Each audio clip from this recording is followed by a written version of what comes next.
Yes my dear students, good evening to all of you. और मुझे पता है बेटा आप बहुत अच्छी मेहनत कर रहे हैं, बहुत लगातार पढ़ रहे हैं। आज हम आ गए हैं केमिकल इक्विलिब्रियम के लेक्चर नंबर 8 के साथ। एंड होपफुली कल हमारा लास्ट लेक्चर होगा केमिकल इक्विलिब्रियम का। और एक बात और बेटा, मैं पहले ही बता देता हूँ आपको, यस, कि हो सकता है केमिकल इक्विलिब्रियम के न्यूमेरिकल्स में आपको दिक्कत हो। केमिकल इक्विलिब्रियम के न्यूमेरिकल्स में हो सकता है, खास तौर पे जो पहली बार पढ़ रहे हैं बेटा, तो न्यूमेरिकल्स में हो सकता है आपको प्रॉब्लम हो। और अगर न्यूमेरिकल्स में आपको प्रॉब्लम आ रही है तो पैनिक नहीं करना, आपको क्वेश्चंस देखने हैं। क्वेश्चंस के सॉल्यूशन पहले तो खुद ट्राई करने हैं, खुद नहीं हो रहे तो कोई नहीं, जो मैंने सोल्व किए हैं उन सॉल्यूशंस को आपको देखना है। और देखने के बाद फिर दोबारा आप ट्राई करेंगे, और फिर इजीली धीरे धीरे धीरे धीरे वो सारे क्वेश्चन होने शुरू हो जाते हैं। केमिकल और आयनिक और थर्मोडाइनमिक्स में आपको पैनिक नहीं करना, जो सिखाया जा रहा है उस पर फोकस करो, बस उस पर फोकस करते रहो और उसी को बार बार पढ़ते रहो स्टार्टिंग में। बाद में सारी जब प्रैक्टिस होगी, जब अपने आप सारी बातें क्लियर हो जाएंगी बेटा। यस, तो लास्ट क्लास में हमने क्या पढ़ा था? आज हम ली चैटिलियर प्रिंसिपल पढ़ने वाले हैं, लेकिन उससे पहले कल की क्लास की जो छोटी मोटी बातें जो बच गई थी एक बार उनको खत्म करते हैं, फिर ली चैटिलियर प्रिंसिपल के पास चलते हैं। यस, तो कल हम पढ़ रहे थे बेटा significance of values of K equilibrium, ये हमारा लास्ट टॉपिक था। उसमें हमने दो केस डिस्कस कर लिए थे। इफ के इक्विलिब्रियम इज ग्रेटर देन 10⁻³ तो ऑलमोस्ट जो रिएक्शन है वो फॉरवर्ड डायरेक्शन में कंप्लीट हो चुकी है, फॉरवर्ड डायरेक्शन में जा चुकी है। और यहाँ पर हम अप्रोक्सीमेशन लगा चुके थे, ये सीख लिया था हमने। इसी तरह से के इक्विलिब्रियम लेस देन 10⁻³ है तो नेग्लिजिबल अमाउंट ऑफ रिएक्टेंट है वो टूटा है, डिकम्पोज हुआ है। तो इसका मतलब हमारे पास जो रिएक्टेंट है वहाँ पर a-x को हम a लिख पा रहे थे बेटा। x can be neglected with respect to a, यहाँ पर भी हम अप्रोक्सीमेशन लगा चुके थे। अब क्वेश्चन ये आता है कि इनके बीच में अगर कहीं इक्विलिब्रियम कांस्टेंट की वैल्यू हो जाए तो उस सिचुएशन में क्या हम अप्रोक्सीमेशन लगा पाएंगे? नहीं लगा पाएंगे। In that situation we can not apply approximation. Yes, done. तो यही है बेटा। तो आज का हेडिंग आप डाल सकते हैं केस नंबर 3। केस नंबर 3 में 10⁻³ और 10⁻+3 के बीच में कहीं के इक्विलिब्रियम की वैल्यू आ जाए तो बेटा significant amount of product and reactant both are present. Yes, if the value of K equilibrium is neither too large not too small, then both reactant and product are present in significant amount at equilibrium, and at this point we cannot use approximation. Yes, clear है? तो सबसे पहले लिख देना बेटा। फिर उसके बाद में एक अगला हेडिंग है, ये भी छोटा सा ही टॉपिक है, ठीक है। के इक्विलिब्रियम अगर बहुत ज़्यादा होगा, के इक्विलिब्रियम बहुत ज़्यादा होगा, लेट से के इक्विलिब्रियम हमारा 10⁻³ से ज़्यादा था, तो तुम्हें पता है रिएक्शन किधर जा चुकी थी? फॉरवर्ड में जा चुकी थी। तो बताओ प्रोडक्ट ज़्यादा रहा होगा या रिएक्टेंट? ऑब्वियसली प्रोडक्ट ज़्यादा रहा होगा। और प्रोडक्ट ज़्यादा रहा होगा तो इसका मतलब प्रोडक्ट ज़्यादा रहा होगा, इसका मतलब प्रोडक्ट ज़्यादा स्टेबल होगा। यस, प्रोडक्ट ज़्यादा स्टेबल होगा। तो के इक्विलिब्रियम जब बहुत ज़्यादा होगा उस सिचुएशन में हम क्या कह सकते हैं? उस सिचुएशन में हम कह सकते हैं product is more stable, product is more stable than reactant, more stable than reactants, than reactants. Yes, क्या ये बात क्लियर है सबको? Yes, product is more stable than reactant. अगर के इक्विलिब्रियम बहुत स्मॉल रहा होगा, के इक्विलिब्रियम बहुत स्मॉल हो रहा होगा, तो तुम्हें पता है जब के इक्विलिब्रियम की वैल्यू लेस देन 10⁻³ तो almost negligible amount of product बना था। इसका मतलब कौन ज़्यादा स्टेबल रहा होगा बेटा? रिएक्टेंट ज़्यादा स्टेबल रहा होगा प्रोडक्ट से। यस, तो reactant is more stable, reactant is more stable than product, than product. Yes, और सिमिलरली अगर मान लो ना तो बहुत ज़्यादा रहा हो ना ही बहुत कम रहा हो, तो इन दैट सिचुएशन बताओ क्या लिखोगे? In that situation both are significantly stable. Yes, तो क्या लिखने वाले हो? Both reactants and products, both reactants and products are significantly stable, are significantly stable.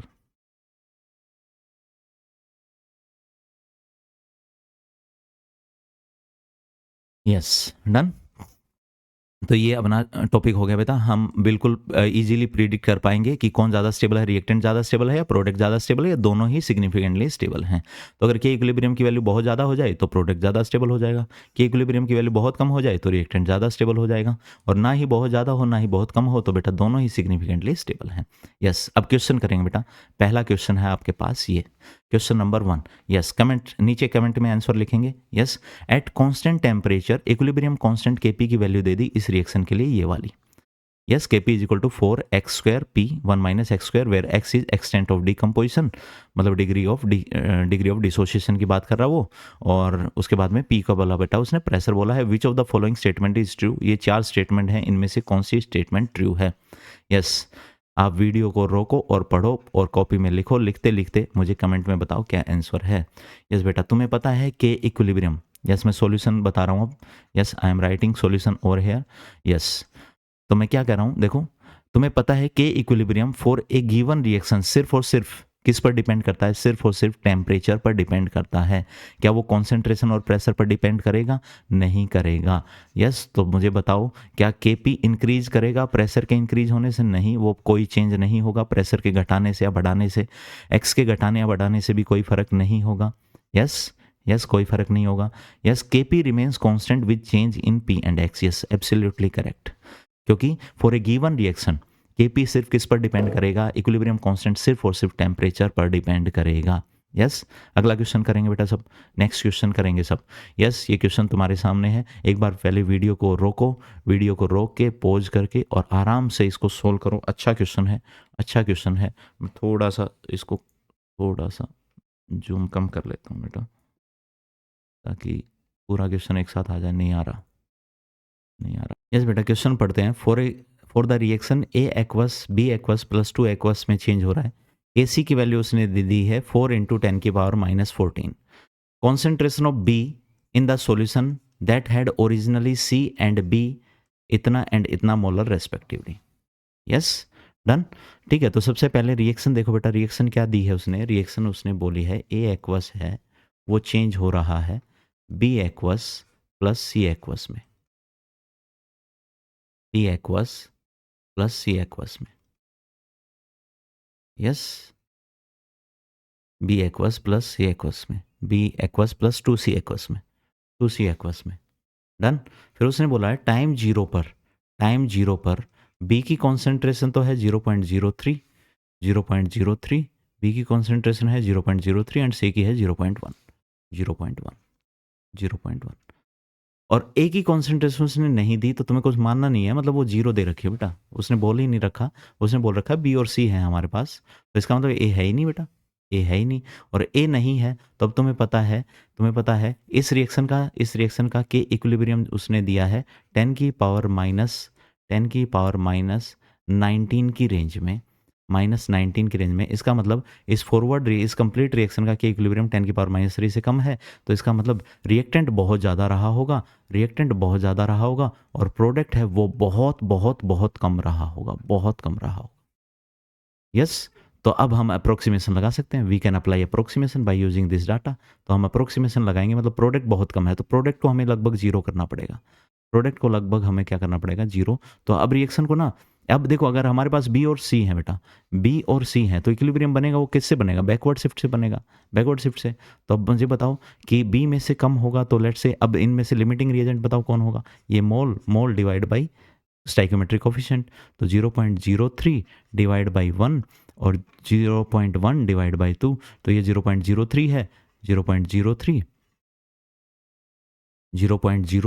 Divide by 1 और ये 0.1 डिवाइड बाई 2, तो ये आ गया बेटा 0.05 और ये कितना आ गया बेटा 0.03। तो बताओ कौन सा छोटा है? छोटा हमारे पास 0.03 है, तो इसका मतलब यही हमारे पास लिमिटिंग रिएजेंट है। और यही लिमिटिंग रिएजेंट है तो मुझे बताओ हम क्या लिख देंगे? 0.03 माइनस में x।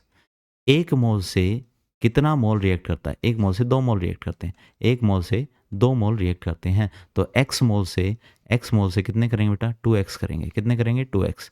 तो 0.1 माइनस में 2x।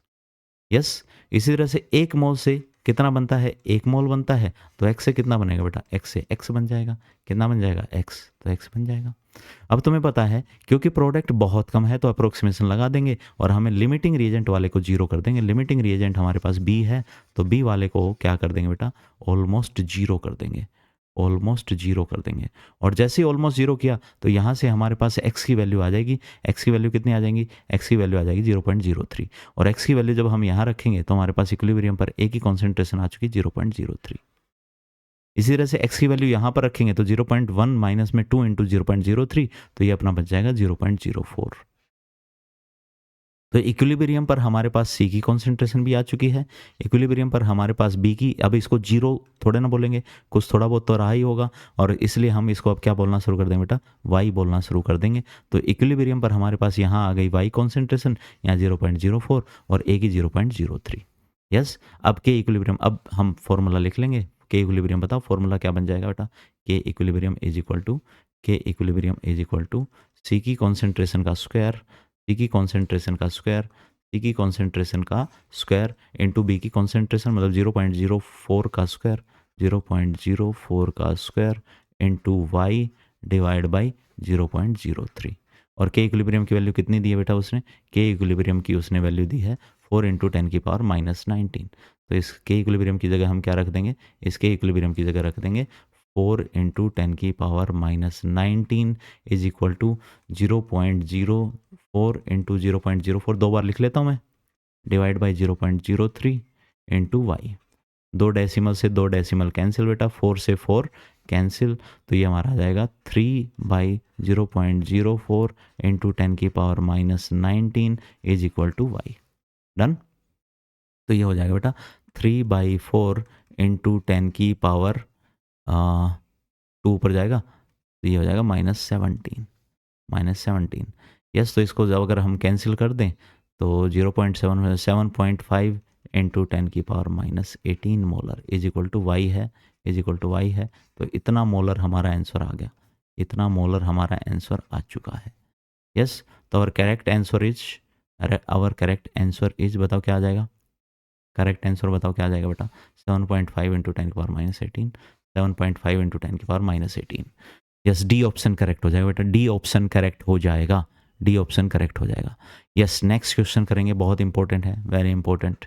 यस, तो देखो इस क्वेश्चन में इन ए कंटेनर और एक हमारे पास इक्विलिब्रियम पे रिएक्शन दे दी, इक्विलिब्रियम अचीव हुआ, टोटल प्रेशर एट इक्विलिब्रियम वो है 380 torr, equilibrium constant of the above reaction का दिया है इतना एटीएम। तो यहाँ तो देखो एटीएम में दिया है और यहाँ टोर में दिया है, तो पहले तो इस टोर को एटीएम में चेंज कर लो, तुम्हें पता है 760 टोर में एक एटीएम होता है बेटा, 760 टोर इज इक्वल टू 1 एटीएम, तो 380 टोर बताओ कितना एटीएम हो जाएगा, हाफ एटीएम, आधा एटीएम, तो 0.5 एटीएम। तो इसका मतलब टोटल प्रेशर कितना है, 0.5 एटीएम। इक्विलिब्रियम कांस्टेंट उसने दे दिया, तुम्हें क्या बताना है, डिग्री ऑफ डिसोसिएशन बताना है, डिग्री ऑफ डिसोसिएशन बताना है। तो देखो बेटा रिएक्शन उसने दी है N2O4 है, वो डिसोशिएट हो रहा है 2NO2 में। बेटा सिंपल सी बात मैं तुम्हें बताऊं, जब भी हम डिग्री ऑफ डिसोसिएशन की बात करेंगे तो डिग्री ऑफ डिसोसिएशन के टाइम पर तुम्हें शुरू में ना 1 मोल मान लेना है। क्या मान लेना है, 1 मोल, ये मोल का डाटा है। यस, क्या मान लोगे, 1 मोल मान लोगे, और 1 मोल मान लोगे तो T is equal to T equilibrium पर बताओ, एक मोल में से जितना डिसोशिएट होता है उसी को हम डिग्री ऑफ डिसोसिएशन बोलते हैं, एक मोल में से। तो एक में से हमने कहा अल्फा कम हो गया, एक में से अल्फा कम हो गया, एक में से अगर अल्फा कम हो गया तो 1 में से अल्फा अगर गया तो मुझे बताओ 1 से कितना बनता है, 2 बनता है, तो अल्फा से कितना बनेगा बेटा, अल्फा से बन जाएगा सर 2 अल्फा, 2 अल्फा। डन। तो ये हमारे मोल हैं। और अब तुम्हें पता है केपी का फॉर्मूला हमने निकाला था, केपी का फॉर्मूला क्या था, K N into P total upon में एन टोटल की power delta N G. P total equilibrium पर उसने खुद ही दिया है, उसने खुद ही दिया है, ये तो गिवन है, गिवन है।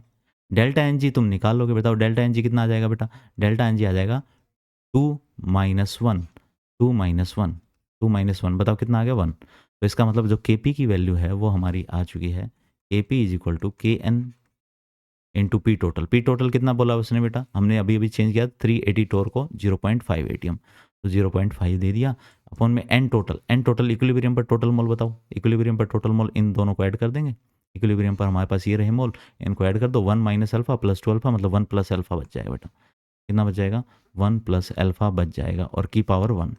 अब के एन और निकालो, के एन बताओ, के एन कैसे निकालते हैं, के एन निकालते हैं मोल की टर्म में, तो 2 अल्फा की power 2 divide by 1 minus alpha की पावर 1, तो 2 अल्फा की पावर 2, के एन की वैल्यू निकाल रहे बेटा 1 minus alpha, 1 minus alpha. Yes, 0.5 को क्या लिख सकते हैं बेटा, 5/10 मतलब 1/2 लिख सकते हैं। तो बताओ K P is equal to 2 alpha का स्क्वायर मतलब 4 अल्फा स्क्वायर अपॉन में 1 माइनस अल्फा और इंटू 1 प्लस अल्फा, और इस 0.5 को हम लिख रहे हैं 1/2, तो 2 से 2 कैंसिल, तो के पी इज इक्वल टू क्या आ गया, के पी इज इक्वल टू आ चुका है बेटा, के पी इज इक्वल टू आ चुका है, के पी इज इक्वल टू आ चुका है 2 alpha square upon 1 minus alpha, 1 plus alpha क्या लिख सकते हैं बेटा, 1 माइनस अल्फा स्क्वायर। यस, के पी की वैल्यू अब और रख दो, अल्फा की वैल्यू आ जाएगी। के पी की वैल्यू उसने कितनी दी है 0.667 एटीएम, तो इस के पी की वैल्यू उसने बोली है 0.667। 0.667 को हम 2/3 लिख सकते हैं सिंप्लिसिटी में, ताकि कैलकुलेशन ईजी हो जाए। यस, 2/3 इज इक्वल टू बताओ कितना आ जाएगा बेटा, 2 अल्फा स्क्वायर अपॉन में 1 minus alpha square. Yes, cross multiply कर दो, क्रॉस मल्टीप्लाई से पहले 2 से 2 कैंसिल कर दो ना बेटा, 1/3 is equal to alpha square upon 1 minus alpha square. हमारे पास आ जाएगा 1 minus alpha square is equal to 3 alpha square, तो 1 is equal to 4 alpha square, तो 4 alpha square is equal to 1, तो alpha square is equal to 1/4, तो alpha is equal to 1/2, alpha is equal to 1/2। Answer answer answer तो 1/2 देख लो बेटा कौन सा option है, 1/2 कौन सा ऑप्शन है, 1/2 बी ऑप्शन है सर, बी ऑप्शन है, बिल्कुल एग्जैक्ट, बिल्कुल सही जवाब बेटा, बिल्कुल सही जवाब, बिल्कुल सही जवाब। यस, अगला, if degree of dissociation of H I at equilibrium is इतना %, डिग्री ऑफ डिसोसिएशन उसने दे दिया, then find the value of K P. K P की वैल्यू आप सब निकालेंगे इस इक्वेशन में, ठीक है। तो उसने अल्फा दे दिया बेटा, तो अल्फा बताओ कितना हो गया, इतना % है, मतलब इसको यूँ लिख सकते हैं 0.667, 0.667 मतलब 2/3, तो अल्फा दे दिया उसने 2/3, अल्फा 2/3 दे दिया। तो पहले एक काम करो, पहले हमें के पी निकालना है, क्या निकालना बेटा, के पी निकालना है। तो पहले टी इज इक्वल टू 0 पर लेट से इसके 1 मोल मान लिए, यस 1 मोल मान लिए, 0 0 थे बेटा। T is equal to T equilibrium पर बताओ क्या लिखोगे, 1 माइनस अल्फा, तो बताओ 2 से अगर 1 मोल बनता है तो अल्फा से क्या बनेगा बेटा, अल्फा/2 और अल्फा/2, डन, ठीक है। तो अब तुम कहोगे सर पी टोटल तो दिया ही नहीं, तो तुम्हें पता है देखो बेटा के पी क्या होता है, K N into P total upon में एन टोटल, एन टोटल तुम निकाल लोगे, पी टोटल की पावर डेल्टा एन जी। अब डेल्टा एन जी ढंग से देखो बेटा, 1 + 1 कितना 2, 2 - 2 0, मतलब डेल्टा एन जी 0 हो रहा है बेटा। और डेल्टा एन जी अगर 0 हो गया, ये डेल्टा एन जी अगर 0 हो गया तो ये पूरी टर्म कितनी हो जाएगी, पूरी की पूरी टर्म 1 हो जाएगी। 1 होते ही किसी पावर 0 कितना होता है, 1 होता है। इसका मतलब के पी किसके बराबर हो गया, के पी हो गया के एन के बराबर। और के एन किसके बराबर हो गया, के एन की वैल्यू तुम यहाँ से निकाल सकते हो, बताओ क्या, अल्फा/2 की पावर 1, अल्फा/2 की पावर 1, तो के एन हो गया बेटा अल्फा/2 की पावर 1, अल्फा/2 की पावर 1 और डिवाइड बाई 1 माइनस अल्फा की पावर 2, 1 माइनस अल्फा की पावर 2। यस यस, तो के पी कितना आ गया, के पी आ गया α²/4 इंटू 1 माइनस α²। अल्फा की वैल्यू रख दो बेटा, अल्फा की वैल्यू कितनी थी, 2/3 थी, तो 2/3 वैल्यू रख दो, तो 2/3 का स्क्वायर, 2/3 का square divide by 4 into 1 minus 2/3 का होल स्क्वायर बेटा, सॉरी होल स्क्वायर है, 1/2 का 3 का होल स्क्वायर, तो यहाँ पर 3 एलसीएम आ जाएगा, 3 - 2 1/3, 1/3 का स्क्वायर। तो ये हमारा जब सोल्व करेंगे तो ये आ जाएगा बेटा 4/9 अपॉन में 4 इंटू 1/9, 1/9, 9 से 9 कैंसिल, 4 से 4 कैंसिल, आंसर आ गया 1, 1 आंसर आ गया बेटा, 1, 1 आ गया बेटा आंसर, 1 आ गया आंसर। यस, तो ये क्वेश्चंस कर लोगे, बहुत अच्छे क्वेश्चन थे, बहुत अच्छे क्वेश्चन थे। ऐसे क्वेश्चन बेटा बार बार आए हैं एग्जाम में, बार बार एग्जाम्स में आए हैं, ये क्वेश्चन तुम ट्राई करोगे और बहुत बहुत अच्छे तरीके से मॉड्यूल में क्वेश्चन है वो भी सोल्व करोगे, डन। तो अगला टॉपिक पढ़ रहे हैं बेटा अपन, ली चैटिलियर प्रिंसिपल। यस बेटा, आज थोड़ी प्रॉब्लम हो चुकी है एक्चुअली ना, मैं 2 बार वीडियो रिकॉर्ड कर चुका हूँ और दोनों बार माइक का इश्यू आ गया बेटा, माइक में आवाज़ प्रॉपर नहीं आ रही थी, तो इसलिए अब तीसरी बार वीडियो रिकॉर्ड करनी पड़ रही है। तो थोड़ा सा पेशेंस रखना तुम भी, और मैं भी, मतलब कि कोशिश वही कर रहा हूँ। देखो ये बहुत मुश्किल है, एक बार वीडियो रिकॉर्ड करके, दूसरी बार वीडियो रिकॉर्ड करके और तीसरी बार वीडियो रिकॉर्ड करना, यस, लेकिन फिर भी मैं पूरी कोशिश कर रहा हूँ बेटा, पूरे अच्छे तरीके से एक्सप्लेन करने की। अगर आप एक बार में नहीं समझ रहे तो आप 2 बार देख लो, 3 बार देख लो, वीडियो आपके पास है बेटा, यस, ठीक है। तो ली चैटिलियर प्रिंसिपल पढ़ना बेटा मन, ली चैटिलियर प्रिंसिपल। तो ली चैटिलियर प्रिंसिपल क्या कहता है बेटा, ली चैटिलियर प्रिंसिपल यूँ कहता है, अगर मान लो कोई हमारे पास रिएक्शन इक्विलिब्रियम में है, लेट्स से ए गैस है, वो इक्विलिब्रियम में है बी गैस के और सी गैस के, यस, ठीक है। तो ये जो इक्विलिब्रियम है, इसको अगर हम इस इक्विलिब्रियम को अगर हम किसी तरह डिस्टर्ब कर दें, डिस्टर्ब कर दें, यस, अगर इसको हम डिस्टर्ब कर दें बेटा, इस इक्विलिब्रियम को किसी भी तरह से हम क्या कर दें, डिस्टर्ब कर दें, तो डिस्टर्ब कर देंगे तो इक्विलिब्रियम इक्विलिब्रियम इक्विलिब्रियम इक्विलिब्रियम कोशिश करेगा कि हमने जो भी इफेक्ट डाला है उस इफेक्ट की वजह से या तो वो फॉरवर्ड में अपने आप को शिफ्ट करेगा, फॉरवर्ड रिएक्शन में शिफ्ट करेगा, या वो इक्विलिब्रियम अपने आप को बैकवर्ड में शिफ्ट करेगा और एक नया इक्विलिब्रियम बनाएगा, एक न्यू इक्विलिब्रियम बनाएगा। लेकिन इक्विलिब्रियम में आएगा जरूर, इक्विलिब्रियम में आएगा जरूर। मतलब हमने अगर इक्विलिब्रियम डिस्टर्ब किया तो इक्विलिब्रियम क्या करेगा, या तो फॉरवर्ड शिफ्ट करेगा या बैकवर्ड शिफ्ट करेगा, लेकिन एक नया इक्विलिब्रियम जरूर बनाएगा, न्यू इक्विलिब्रियम बना लेगा। डन। फिर उसके बाद में ये इक्विलिब्रियम बनाएगा कैसे, ये इक्विलिब्रियम बनाएगा बेटा, जो भी हम इफेक्ट डालेंगे उसको मिनिमाइज करेगा, जो भी हम इफेक्ट डालेंगे उसको मिनिमाइज करेगा, उस इफेक्ट को मिनिमम करने की कोशिश करेगा। मिनिमम इफेक्ट कैसे होता है, लेट्स से अगर मान लो मैंने किया सी की कॉन्सेंट्रेशन को कम, तो इक्विलिब्रियम बोलेगा मेरे को इसका इफेक्ट कम करना है, तो वो क्या करेगा, वो फटाफट बोलेगा ए को, ओ ए फटाफट जा और सी बना, ताकि किसी तरह से सी ज़्यादा कम ना हो जाए। तो ए डिकम्पोज होगा और फटाफट ए बनाना शुरू होगा, तो इसलिए रिएक्शन हो जाएगी बेटा फॉरवर्ड डायरेक्शन में शिफ्ट, फॉरवर्ड डायरेक्शन में शिफ्ट। ठीक है। अगर मान लो मैंने किसी तरह से बी को कम कर दिया, बी को कम करते ही इक्विलिब्रियम क्या बोलेगा, इक्विलिब्रियम बोलेगा मेरे को बी बढ़ाना पड़ेगा, क्योंकि वो बी को कम कर रहा है, मैं उसका अपोजिट इफेक्ट डालूंगा। मतलब सिंपल सी बात है, इक्विलिब्रियम है वो हम जो इफेक्ट डालेंगे उसका अपोजिट करने वाला है, अपोजिट इफेक्ट डालने वाला है, इफेक्ट डालने वाला है। कौन, इक्विलिब्रियम डालेगा बेटा, जो भी हम करेंगे उसका अपोजिट। हमने अगर ए की कॉन्सेंट्रेशन बढ़ा दी तो इक्विलिब्रियम बोलेगा मेरे को ए की कॉन्सेंट्रेशन कम करनी है, और ए की कॉन्सेंट्रेशन कब कम हो सकती है, जब ये फॉरवर्ड में जाएगा, तो मतलब फॉरवर्ड शिफ्ट हो जाएगा। क्या शिफ्ट हो जाएगा बेटा, फॉरवर्ड शिफ्ट हो जाएगा। यस, अगर हमने ए की कॉन्सेंट्रेशन कम कर दी, ए की कॉन्सेंट्रेशन कम कर दी, तो इक्विलिब्रियम क्या बोलेगा, मुझे कॉन्सेंट्रेशन बढ़ानी है। यस, तो अब आप क्यों कहोगे सर ये तो बहुत सही बात है, यस बहुत सही बात है, यस। तो देखते हैं एक बार इसको ना बेटा, हम QC और K इक्विलिब्रियम के कंपैरिजन से भी समझ सकते हैं, K इक्विलिब्रियम वर्सेस QC के डाटा से भी समझ सकते हैं। कैसे, चलो मैं एक एग्जांपल ले लेता हूँ, मैं एक एग्जांपल लेता हूँ। लेट्स से ये रिएक्शन है वो इक्विलिब्रियम में थी और T इक्विलिब्रियम के अंदर थी, और इक्विलिब्रियम पर मैंने कहा लेट्स से इन तीनों के 2-2 मोल थे, तो मुझे बताओ KC निकाल सकते हैं इक्विलिब्रियम पर, B की कॉन्सेंट्रेशन इंटू सी की कॉन्सेंट्रेशन डिवाइड बाई ए की कॉन्सेंट्रेशन, बी की कॉन्सेंट्रेशन इंटू सी की कॉन्सेंट्रेशन डिवाइड बाई ए की कॉन्सेंट्रेशन। बी की कॉन्सेंट्रेशन कितनी बेटा 2 है, और सी की भी कितनी है 2 है, तो 2 इंटू 2 डिवाइड बाई ए की कॉन्सेंट्रेशन भी कितनी है 2 है, तो 2 से 2 कैंसिल, मतलब हमारे पास के इक्विलिब्रियम आ चुका है 2। मैं इस पूरे डाटा को हटा देता हूँ और इस पूरे डाटा की जगह मैं इस रिएक्शन के सामने लिख देता हूँ, इसका के इक्विलिब्रियम हमारे पास आ चुका है 2। के इक्विलिब्रियम कितना आ चुका है 2। अब हम 2-3 चेंज करके देखते हैं, 2-3 चेंज क्या करके देखते हैं, एक बार ए की कॉन्सेंट्रेशन कम करके देखते हैं। तो मैंने क्या किया, हमारे पास जो कंटेनर था उसमें ए था, उस ए में से मैंने 1 मोल बाहर निकाल लिया, 1 मोल बाहर निकाल लिया, तो बेटा कितना मोल बच गया, 1 मोल बच गया ए का। और 1 मोल ए का बचा, तो अब क्या वो इक्विलिब्रियम रहेगा, नहीं, इक्विलिब्रियम नहीं रहेगा, तो इक्विलिब्रियम डिस्टर्ब हो जाएगा, और इक्विलिब्रियम डिस्टर्ब हो जाएगा तो मुझे बताओ हमने ए का ही चेंज किया, बी और सी के कोई चेंज किया क्या, नहीं, बी और सी के अभी भी कितने हैं 2 हैं। तो इस टाइम पर जैसे ही मैंने 1 मोल निकाला, इस टाइम पर इक्विलिब्रियम नहीं रहेगा, तो हम QC डिफाइन करेंगे, और QC बताओ कितना हो जाएगा, QC हो जाएगा बी की कॉन्सेंट्रेशन सी की कॉन्सेंट्रेशन, बी की कॉन्सेंट्रेशन 2 सी की कॉन्सेंट्रेशन 2 और ए की कॉन्सेंट्रेशन 1, तो मतलब QC आ गया 4। अगर QC 4 आ गया, तुम्हें पता है QC अगर ग्रेटर देन के इक्विलिब्रियम हो तो रिएक्शन कैसे शिफ्ट होगी बेटा, बैकवर्ड शिफ्ट होगी, बैकवर्ड शिफ्ट होगी, बैकवर्ड शिफ्ट होगी। तुम देख लो हमने क्या किया, हमने ए की कॉन्सेंट्रेशन कम की, इक्विलिब्रियम क्या बोलेगा मेरे को इसकी बढ़ानी है कॉन्सेंट्रेशन, और बढ़ाएगा कैसे, वो जब बैकवर्ड जाएगा तभी बढ़ सकती है, यस बढ़ सकती है बैकवर्ड शिफ्ट में।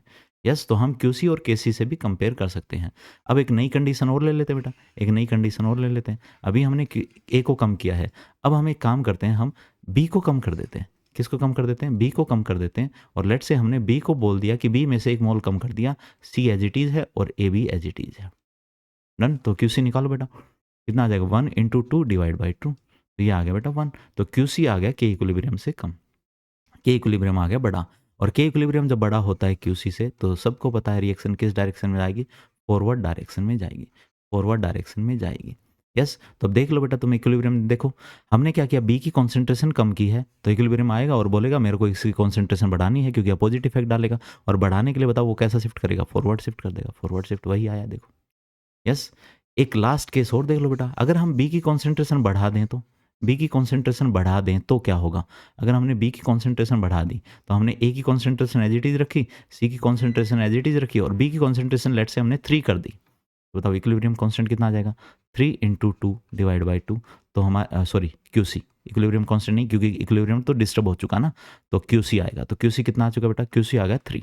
तो QC जैसे ही 3 आया तो अब मुझे बताओ QC ज़्यादा हो गया है कि इक्विलिब्रियम ज़्यादा हो गया, QC बड़ा हो गया, और QC के इक्विलिब्रियम से बड़ा होते ही बताओ रिएक्शन बैकवर्ड शिफ्ट होगा कि नहीं होगा, यस बैकवर्ड शिफ्ट। वैसे भी देख लो, अगर तुमने बी की कॉन्सेंट्रेशन बढ़ाई है तो इक्विलिब्रियम बोलेगा मेरे को इसकी कॉन्सेंट्रेशन घटानी है, और घटेगी कैसे, जब ये सी से रिएक्ट करके ए बना रहा होगा, मतलब बैकवर्ड शिफ्ट होगा। डन। तो हेडिंग डालो बेटा ली चैटेरियल प्रिंसिपल, यस, और सबसे पहले लिखो एक लाइन ये वाली, if a reaction at equilibrium is disturb then the reaction moves either in forward direction, अगर हमने इक्विलिब्रियम डिस्टर्ब कर दिया तो या तो रिएक्शन फॉरवर्ड में जाएगी और इन या फिर बैकवर्ड डायरेक्शन में जाएगी, so as to attain a state of equilibrium once again, और एक बार दोबारा वो इक्विलिब्रियम अटेन कर लेगी वो रिएक्शन, यस। और ली चैटेरियल प्रिंसिपल क्या कहता है, ली चैटेरियल प्रिंसिपल क्या कहता है बेटा, according to Le Chatelier principle if equilibrium of a chemical reaction is disturb, अगर इक्विलिब्रियम डिस्टर्ब कर दिया केमिकल रिएक्शन का बाई फैक्टर अफेक्टिंग, कोई भी हम अफेक्ट करके, फैक्टर हो सकता है कि प्रेशर चेंज कर दें, हम टेम्परेचर चेंज कर दें, कॉन्सेंट्रेशन चेंज कर दें, तो ऐसे पैरामीटर्स जब हम चेंज कर दें उससे क्या होगा, इक्विलिब्रियम डिस्टर्ब होगा, तो रिएक्शन ऐसी डायरेक्शन में मूव करेगी और एक नया इक्विलिब्रियम बनाएगी जिस डायरेक्शन में वो इफेक्ट है, effect of the changes are minimum, वो मिनिमम किए जा सकें। यस, ये हम बात कर चुके हैं बेटा, ये लिखने हैं बस अब, ठीक है। सबसे पहले हम इक्विलिब्रियम को कैसे डिस्टर्ब कर सकते हैं, इक्विलिब्रियम को हम डिस्टर्ब कर सकते हैं बेटा एडिशन और removal of substance at equilibrium, equilibrium पर हम सब्सटेंस को ऐड करके या रिमूव करके, यस, ये बात हम सीख चुके हैं। यस, जैसे फॉर एग्जांपल PCl5 PCl3 में चेंज हो रहा है, अगर तुमने PCl5 की कॉन्सेंट्रेशन बढ़ाई तो इक्विलिब्रियम क्या करेगा, उसकी कॉन्सेंट्रेशन घटाएगा, और घटाएगा कब, जब वो PCl5 टूटेगा PCl3 और Cl2 में, इसका मतलब फॉरवर्ड शिफ्ट हो जाएगा, क्या हो जाएगा बेटा, forward shift. Similarly so on, अगर Cl2 की कॉन्सेंट्रेशन बढ़ेगी तो हमने कॉन्सेंट्रेशन बढ़ाई तो इक्विलिब्रियम बताओ, इक्विलिब्रियम क्या करेगा, तो इक्विलिब्रियम उसकी कॉन्सेंट्रेशन को कम करेगा, और कम कब होगी, जब वो Cl2 है PCl3 से रिएक्ट करके और Cl5 बनाए, मतलब बैकवर्ड शिफ्ट हो जाएगा। कैसा शिफ्ट हो जाएगा बेटा, बैकवर्ड शिफ्ट हो जाएगा। यस, समझ में आ रही बातें, यस, ठीक है। तो अब हम पहले 2 लाइनें लिख लेते हैं और फिर क्वेश्चन लिख लेंगे। पहले इसके नीचे बेटा 2 लाइनें लिख लो, पहले इसके नीचे 2 लाइनें लिख लो, पहली लाइन यहाँ पर लिखेंगे, हेडिंग तुमने यही डालना है, एडिशन और removal of a substance at equilibrium, ये अपना हेडिंग है। उस हेडिंग के बाद तुम्हें 2 लाइनें लिखनी बेटा, 2 लाइनें मैं लिखता हूँ। पहली लाइन लिखो, if a substance is added, if a substance is added if a substance is added at equilibrium then reaction moves in that direction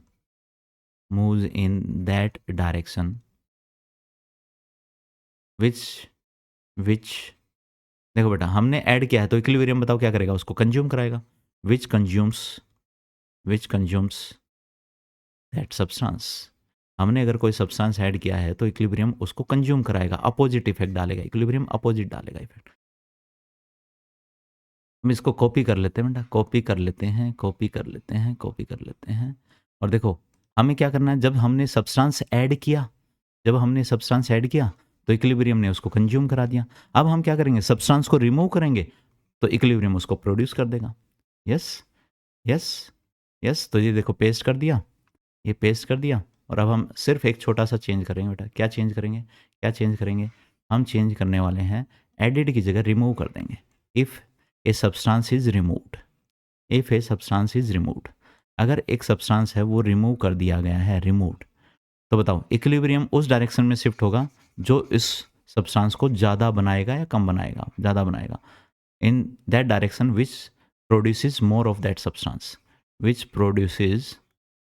more of that substance। Yes done. तो ये सेकंड पॉइंट लिखना है, फिर उसके बाद में ये example लिख दो बेटा, ये एग्जांपल लिख दो, और ये एग्जांपल लिख के और अब मुझे बताओ, जब PCl3 अगर तुम ऐड करोगे, तुमने PCl5 जब तुमने PCl5 ऐड किया, क्या ऐड किया, PCl5 जब तुमने ऐड किया तो मुझे बताओ इक्विलिब्रियम क्या करेगा, PCl5 को कम करेगा। इक्विलिब्रियम PCl5 को कम करेगा तो इसका मतलब रिएक्शन फॉरवर्ड डायरेक्शन में गई होगी। रिएक्शन किस डायरेक्शन में गई होगी, फॉरवर्ड डायरेक्शन में गई होगी, फॉरवर्ड शिफ्ट हुआ होगा। डन। इसी तरह से PCl5 अगर रिमूव कर दिया जाए, PCl5 अगर रिमूव कर दिया जाए, कम कर दिया जाए, तो इक्विलिब्रियम क्या बोलेगा, मेरे को इसको बढ़ाना है। और इसको कब बढ़ाएगा, जब वो PCl3 और Cl2 मिलकर PCl5 बनाएंगे। इसका मतलब जो रिएक्शन है उसमें बैकवर्ड शिफ्ट मिलने वाला है। क्या मिलने वाला बेटा, backward shift, backward shift, backward shift. Done. Next, PCl3 अगर रिमूव कर दें, PCl3 अगर रिमूव कर देंगे तो PCl3 अगर कम हुआ तो बताओ इक्विलिब्रियम किस डायरेक्शन में जाएगा, फॉरवर्ड डायरेक्शन में जाएगा। और फॉरवर्ड डायरेक्शन में जाएगा तो मुझे बताओ, जैसे ही PCl3 अगर रिमूव हुआ है तो PCl3 रिमूव हुआ तो बताओ रिएक्शन इक्विलिब्रियम किस डायरेक्शन में शिफ्ट होगा बेटा, फॉरवर्ड शिफ्ट हमें देखने को मिलेगा, फॉरवर्ड शिफ्ट हमें देखने को मिलेगा। यस। अब Cl2 को अगर ऐड कर दें तो, Cl2 को अगर ऐड कर दें तो बताओ Cl2 बढ़ेगा तो इक्विलिब्रियम क्या बोलेगा, Cl2 जैसे ही बढ़ा, Cl2 जैसे ही बढ़ा, इक्विलिब्रियम क्या बोलेगा, मेरे को Cl2 कम करना है। और Cl2 कम करने के लिए बताऊं, वो PCl3 से मिलाएगा और फटाफट बैकवर्ड ले जाएगा रिएक्शन को, तो बैकवर्ड शिफ्ट मिलेगा, बैकवर्ड शिफ्ट मिलेगा, बैकवर्ड शिफ्ट मिलेगा। यस। तो जब PCl5 ऐड किया तो forward shift, forward backward, forward backward, forward backward, forward backward. Done. Yes. इसी तरह से आप मुझे बताओ बेटा, जैसे ही तुमने ये हमारे पास रिएक्शन है, नेक्स्ट एग्जांपल तुम खुद करोगे, पहले वीडियो रोको और ये चारों के कमेंट में लिखो रिएक्शन में क्या इफेक्ट आने वाला है। तो मुझे बताओ, जैसे ही हमने कुछ भी चेंज किया तो हमें पता है QC पे फ़र्क पड़ेगा। और QC का फॉर्मूला अगर हम लिखने जाएं या K इक्विलिब्रियम का फॉर्मूला हम लिखने जाएं तो बताओ हम क्या लिखते हैं, प्रेशर ऑफ CO2 लिखते हैं या फिर कॉन्सेंट्रेशन ऑफ CO2 लिखते हैं। इनका कोई रोल नहीं होता इक्विलिब्रियम कांस्टेंट के रिलेशन में, क्योंकि ये प्योर सॉलिड है, प्योर सॉलिड, और प्योर सॉलिड की एक्टिविटी हम 1 लेते हैं। क्या लेते हैं, प्योर सॉलिड की एक्टिविटी कितनी लेते हैं बेटा, 1 लेते हैं। तो CaO एंड CaCO3 सॉलिड का कोई भी रोल नहीं है, कोई भी रोल नहीं है। किस में नहीं है रोल, रोल नहीं है इक्विलिब्रियम कांस्टेंट के फॉर्मूले में। तो बताओ K इक्विलिब्रियम की तरह है QC या QP का फॉर्मूला बन जाएगा तो हम क्या लिख देंगे, कॉन्सेंट्रेशन ऑफ CO2। तो बताओ QC में कहीं कैल्शियम ऑक्साइड और कैल्शियम कार्बोनेट का इन्वॉल्वमेंट हुआ नहीं, तो अगर हम इसकी कॉन्सेंट्रेशन बढ़ाएंगे घटाएंगे तो QC पे कोई फर्क पड़ेगा, नहीं पड़ेगा। और QC पे कोई फर्क नहीं पड़ेगा तो इक्विलिब्रियम बताओ कोई शिफ्ट करेगा या नहीं करेगा, नहीं। तो कोई शिफ्ट होने वाला नहीं है। जब हमारे पास प्योर सॉलिड और प्योर लिक्विड होते हैं तो हमें पता है वो रिएक्शन की उनसे एक्टिविटी में कोई खास फर्क पड़ता नहीं है। उनकी एक्टिविटी प्योर सब्सटेंसेस की तरह एक्टिविटी 1 ली जाती है, तो इसकी एक्टिविटी भी 1 मानते हैं और इसकी एक्टिविटी भी कितनी मानते हैं, 1 मानते हैं। तो इसलिए CaCO3 अगर तुम ऐड कर दोगे, CaCO3 ऐड कर दोगे तो इक्विलिब्रियम पर कोई चेंज आएगा क्या, नहीं आएगा, नो इफेक्ट, नो इफेक्ट, क्योंकि वो प्योर सॉलिड है बेटा। इसी तरह से CaCO3 अगर रिमूव कर दोगे तब भी उससे भी कोई फर्क नहीं पड़ेगा, नो इफेक्ट। और इसी तरह से अगर मान लो तुमने कैल्शियम ऑक्साइड ऐड कर दिया, क्या ऐड कर दिया, कैल्शियम ऑक्साइड, तो उससे भी कोई फर्क नहीं पड़ेगा, नो इफेक्ट।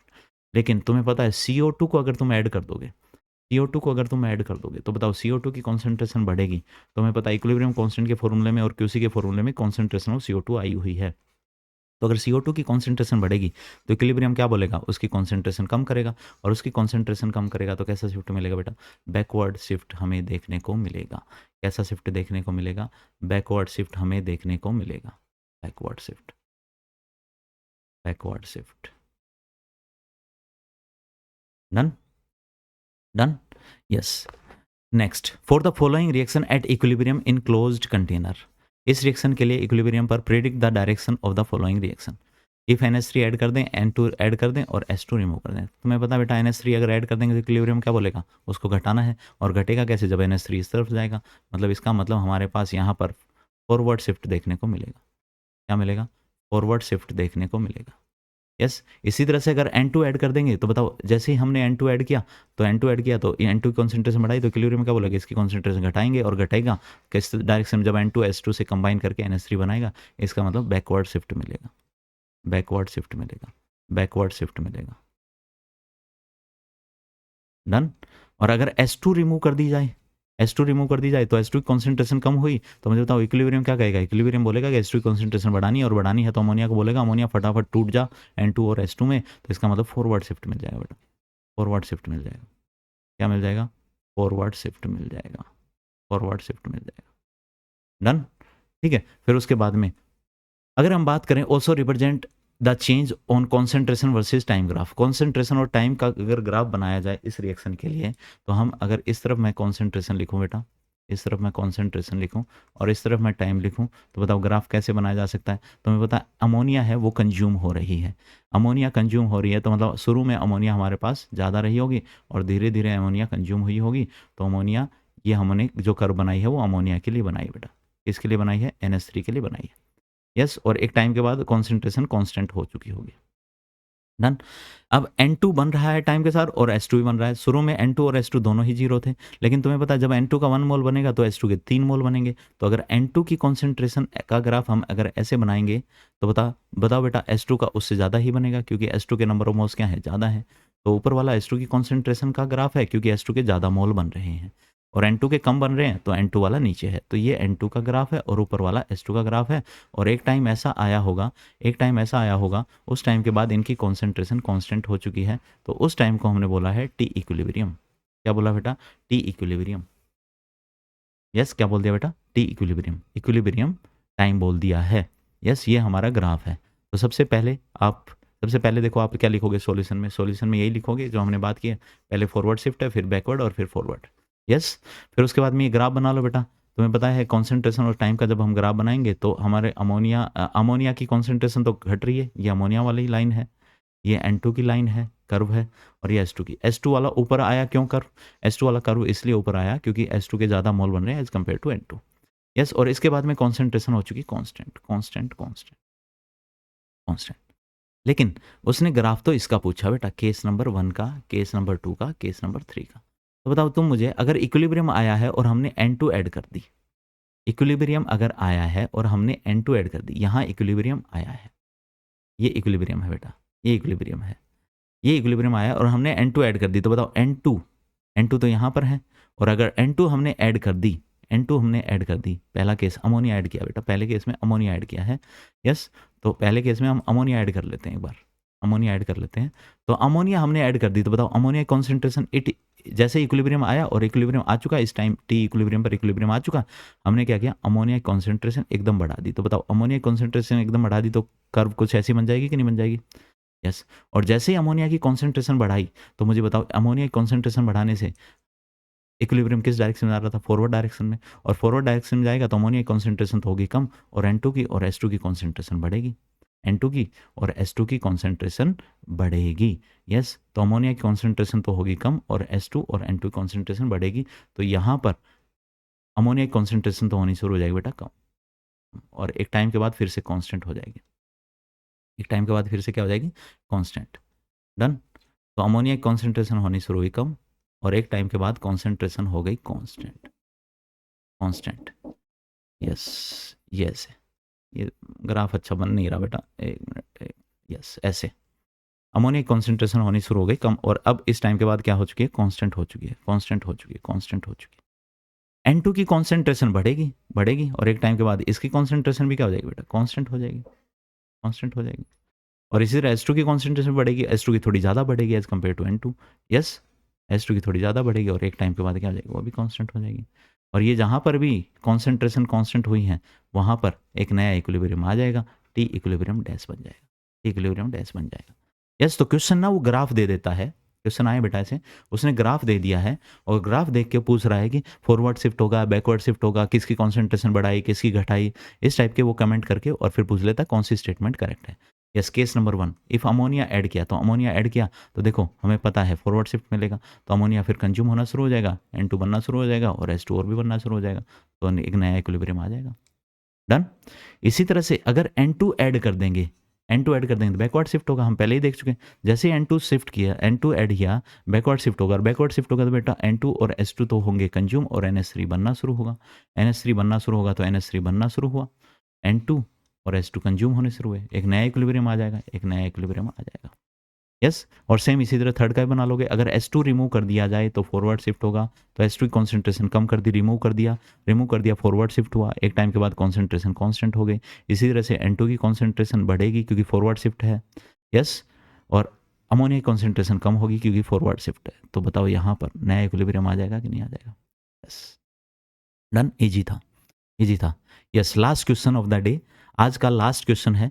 ये तीनों ग्राफ एक बार देख लेना बेटा ढंग से, अगर किसी को नहीं समझ में आया तो आप मुझे व्हाट्सएप पे भेज देंगे कि सर ये एक बार फिर बताना, तो मैं आपको एक्सप्लेन कर दूंगा फिर से। यस क्लियर है, ठीक है। फिर उसके बाद में, और मुझे उम्मीद है आपको पूरा समझ में आ जाएगा। एक दो, अगर आपको एक बार में नहीं आ रहा बेटा, आप 2 बार देख लो वीडियो, 2 बार देख लो वीडियो, क्या दिक्कत है उसमें। यस, तो हमारे पास रिएक्शन है, अमोनियम हाइड्रोक्साइड है, वो अमोनियम आयन और हाइड्रोक्साइड एनायन बना रहा है और इक्विलिब्रियम में है। If at equilibrium following change are made, तो प्रिडिक्ट करना है हमें रिएक्शन किधर जाएगी। तो अगर मान लो NH4Cl ऐड कर दिया बेटा, NH4Cl ऐड कर दिया, तो मुझे बताओ NH4Cl ऐड कर दिया तो NH4Cl किस में टूटेगा, NH4 डिसोसिएट हो जाएगा NH4Cl NH4 प्लस और Cl माइनस में। अब NH4 और Cl माइनस को अगर यहाँ कंपेयर करें तो यहाँ तुम्हें NH4 प्लस तो दिख रहा है, लेकिन Cl माइनस नहीं दिख रहा, तो Cl माइनस का तो कोई रोल नहीं है, लेकिन NH4 तो आ गया बेटा। अब जैसे ही NH4Cl ऐड हुआ, इसका मतलब सॉल्यूशन में NH4 प्लस की कॉन्सेंट्रेशन बढ़ रही है। तो NH4 प्लस की कॉन्सेंट्रेशन अगर बढ़ेगी तो इक्विलिब्रियम क्या करेगा, इक्विलिब्रियम उस कॉन्सेंट्रेशन को कम करेगा, इक्विलिब्रियम उस कॉन्सेंट्रेशन को कम करेगा। जैसे ही NH4 प्लस की कॉन्सेंट्रेशन बढ़ी, इक्विलिब्रियम उसकी कॉन्सेंट्रेशन को कम करेगा। और कम कब होगा, जब इक्विलिब्रियम NH4 प्लस और OH माइनस को कंबाइन करके NH4 प्लस एक्वस बनाएगा। इसका मतलब NH4 प्लस की कॉन्सेंट्रेशन बढ़ी है, और NH4 प्लस की कॉन्सेंट्रेशन बढ़ी है तो इक्विलिब्रियम किस डायरेक्शन में जाएगा बेटा, बैकवर्ड शिफ्ट करेगा, बैकवर्ड शिफ्ट करेगा, बैकवर्ड शिफ्ट होगा, ठीक है। सेम इसी तरह से बताओ NaOH जब हम ऐड करेंगे तो NaOH किस में टूटेगा बेटा, NaOH किस में टूटेगा, NaOH किस में टूटेगा बताओ, NaOH किस में टूटेगा, NaOH टूट जाएगा सर Na प्लस और OH माइनस में। NaOH किस में टूट जाएगा, Na प्लस और OH माइनस में। Na प्लस का तो इस इक्वेशन में कोई भी रोल नहीं है, इस इक्वेशन में कहीं पर भी Na प्लस का कोई रोल नहीं है, लेकिन OH माइनस तुम्हें ये दिख रहा है, देखो OH माइनस की कॉन्सेंट्रेशन बढ़ रही है, OH माइनस की कॉन्सेंट्रेशन बढ़ रही है। तो मुझे बताओ क्या OH माइनस की कॉन्सेंट्रेशन बढ़ी NH4OH ऐड करने से, yes.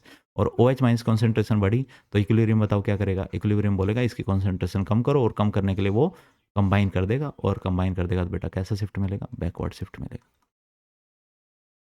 Backward shift, backward shift, done. इसी तरह से HCl अगर ऐड कर दिया, क्या ऐड कर दिया HCl, तो बताओ HCl किस में डिसोसिएट होगा, HCl डिसोसिएट होगा बेटा, HCl डिसोसिएट होगा H प्लस में और Cl माइनस में। और H प्लस जब भी है तो तुम्हें पता है H प्लस, और यहाँ पर देखो बेटा कौन है, OH माइनस। तो एसिड और बेस की रिएक्शन सबको पता है, बच्चा बच्चा जानता है बेटा, एसिड और बेस जो हैं वो रिएक्ट करके H2O बनाते हैं, और इस इक्वेशन का इक्विलिब्रियम कांस्टेंट होता है 10 की पावर 14 प्लस का 14। इसका मतलब ये जो रिएक्शन है ये फॉरवर्ड डायरेक्शन में जाएगी, मतलब जितना भी H प्लस बनेगा वो सारा H प्लस OH माइनस से रिएक्शन करता रहेगा, करता रहेगा, करता रहेगा, और OH माइनस को कम करता रहेगा, कम करता रहेगा, OH माइनस को कंज्यूम करा देगा। और OH माइनस अगर कंज्यूम हो रहा है, OH माइनस की कॉन्सेंट्रेशन अगर घट रही है, तो OH माइनस की अगर कॉन्सेंट्रेशन घट रही है तो इक्विलिब्रियम बताओ किस डायरेक्शन में जाएगा, इक्विलिब्रियम किस डायरेक्शन में जाएगा। तो जैसे ही HCl ऐड किया, HCl ने OH माइनस से रिएक्शन की और OH माइनस की कॉन्सेंट्रेशन कम की है, और OH माइनस की कॉन्सेंट्रेशन अगर कम होगी तो मुझे बताओ इक्विलिब्रियम क्या बोलेगा, इसकी कॉन्सेंट्रेशन बढ़ानी है तो NH4OH को बोलेगा कि फटाफट जाओ NH4 प्लस और OH माइनस में टूटो ताकि OH माइनस ज़्यादा बने, यस। तो इसलिए हमें फॉरवर्ड शिफ्ट मिल जाएगा बेटा, क्या मिल जाएगा, फॉरवर्ड शिफ्ट देखने को मिल जाएगा, फॉरवर्ड शिफ्ट देखने को मिल जाएगा। H2O लिक्विड अगर ऐड करेंगे, H2O लिक्विड अगर ऐड करेंगे तो क्या होगा, H2O लिक्विड अगर ऐड करेंगे तो H2O लिक्विड जैसे ही हमने ऐड किया तो हमने वाटर ऐड कर दिया, और वाटर ऐड करते ही बताओ क्या कॉन्सेंट्रेशन चेंज हो गई, यस, कॉन्सेंट्रेशन चेंज हो गई। और कॉन्सेंट्रेशन अगर चेंज हो गई, change in concentration, change in concentration अगर हुआ है तो पक्का इक्विलिब्रियम शिफ्ट होगा। इक्विलिब्रियम किस डायरेक्शन में जाएगा, उसके लिए अब हमें जैसे ही कॉन्सेंट्रेशन चेंज हुई तो इक्विलिब्रियम डिस्टर्ब हुआ, इक्विलिब्रियम डिस्टर्ब हुआ तो QC निकाल लेंगे। और QC कैसे निकालेंगे बताओ, इसी इक्वेशन के लिए बेटा NH4 की कॉन्सेंट्रेशन, OH माइनस की कॉन्सेंट्रेशन, NH4 प्लस की कॉन्सेंट्रेशन और इनटू OH माइनस की कॉन्सेंट्रेशन, और डिवाइड बाई NH4OH की कॉन्सेंट्रेशन। कॉन्सेंट्रेशन तुम्हें पता है बेटा, बताओ क्या लिख लेंगे, number of moles of NH4 plus divide by volume, number of moles of OH minus divided by volume, number of moles of NH4OH divided by volume। मुझे बताओ वॉल्यूम से वॉल्यूम क्या हो गया, कैंसिल, कैंसिल, मोल तो चेंज नहीं हुए, मोल तो उतने ही है, तो number of moles of NH4 plus तो अभी भी उतने ही है, number of moles of OH minus वो भी अभी उतने ही है, number of moles of NH4OH वो भी अभी उतने ही है, वो भी अभी उतने ही NH4OH, यस। बच गया कौन बेटा, 1/V। मुझे बताओ जैसे ही हमने वाटर ऐड किया तो वॉल्यूम क्या हो गया, वॉल्यूम बढ़ गया, तो 1/V क्या हो गया बेटा, 1/V हो गया कम, और 1/V कम हो गया तो इसका मतलब QC की वैल्यू हो गई कम, और QC की अगर वैल्यू कम हो गई तो रिएक्शन किस डायरेक्शन में जाती है, फॉरवर्ड डायरेक्शन में जाती है, फॉरवर्ड शिफ्ट मिलेगा। कैसा मिलेगा बेटा, फॉरवर्ड शिफ्ट मिलेगा, फॉरवर्ड शिफ्ट मिलेगा, फॉरवर्ड शिफ्ट मिलेगा। यस, तो बैकवर्ड बैकवर्ड शिफ्ट और फिर फॉरवर्ड शिफ्ट। Yes done. तो बैकवर्ड बैकवर्ड शिफ्ट और फिर forward forward shift. Yes, forward और फॉरवर्ड शिफ्ट। यस बेटा, तो आज हमने इतना ही पढ़ा है। नेक्स्ट क्लास में हम बात करेंगे, शायद होपफुली ये चैप्टर फिनिश हो जाएगा नेक्स्ट क्लास में। नेक्स्ट क्लास में हम ली चैटेलियर प्रिंसिपल ख़त्म कर चुके होंगे।